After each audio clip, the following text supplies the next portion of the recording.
Hey guys, how you going? This is BillyEatWorld, and today we're going to talk about Rush. I haven't actually made a video specifically about Rush before, but I figure it's about time considering I play this game mode pretty much all of the time, and I nearly always post Rush clips in my videos.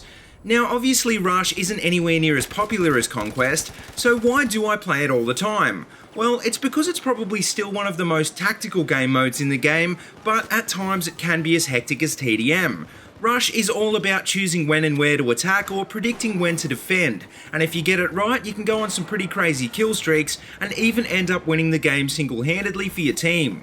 In a TDM this isn't really possible, and in Conquest Large I guess you do need to use tactics a bit more, but tactics really aren't anywhere near as important as they are in Rush.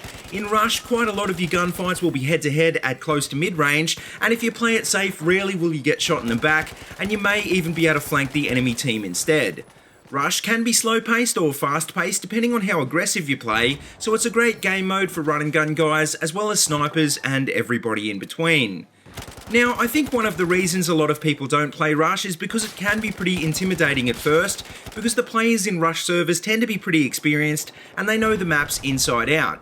Don't worry, you won't need to memorise every map to be a good Rush player, but you will need to change up your playstyle a fair bit if you actually want to help out your team. In Rush, the objective of the attacking team is to destroy two MCOMs or prevent the flow of enemy players to allow the rest of your team to destroy the MCOMs instead. On the other hand, the defending team has the job of defending the MCOMs, and the game is all over when they drain the tickets of the attacking team down to 0. Now, bearing these objectives in mind, loadout is really important in Rush because the game mode is a lot more linear, and for that reason smoke grenades and spawn beacons become a lot more useful. If you're not a fan of these gadgets, get used to using them because whether you're playing attack or defense, both of them will help your team to push up closer to the MCOMs.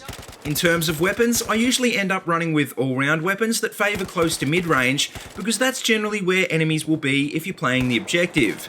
LMGs can also be very useful when you've armed an objective too, because as soon as that MCOM alarm goes off you can bet you're about to be swamped by a ton of guys and you'll really need that extra ammo capacity.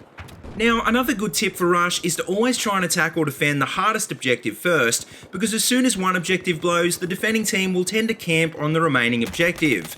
The attacking team will also tend to focus on the remaining objective too, but sometimes it doesn't matter how many guys the attackers send in, even a single well-organised defending squad can wreck anyone who comes close.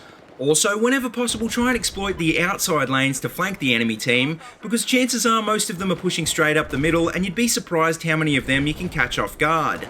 Offensive tactics like this, even on the defending team, can be risky, but if you can pull them off they can pay off big time and allow the rest of your team to push forward into a better position.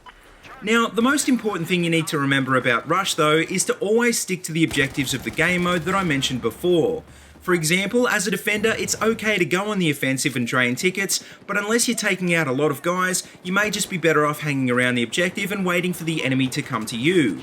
On the other hand, it's also okay if you're attacking to flank the objective and to try and stop the flow of enemy players, but you're hardly going to be able to do that camping in your spawn with a bolt action. Also, as I've talked about in previous videos, indirect fire gadgets like the mortar and UCAV can be painfully annoying on Rush, and except for maybe locking down an objective for a short time, they're also pretty ineffective. Now, I guess probably the one disadvantage Rush has over the larger game modes is that it's more noticeable when there's a stacked team that just steamrolls every objective.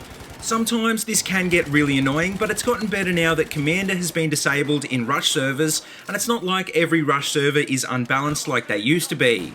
I think this is a big part of why people don't play Rush. I can remember playing Rush when the game first came out, and it was like pulling teeth for the attacking team.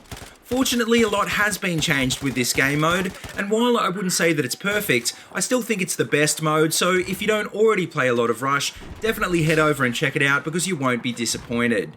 But anyway guys, that just about wraps up this video, so let me know what you think of Rush and let me know what your favourite game mode is in the comments section below. As always, if you like what you see, please remember to like, comment and subscribe, and if you haven't already, please check out all my other Battlefield videos. I've got them all linked in a playlist in the description below. But until next time, see you later and have a good one.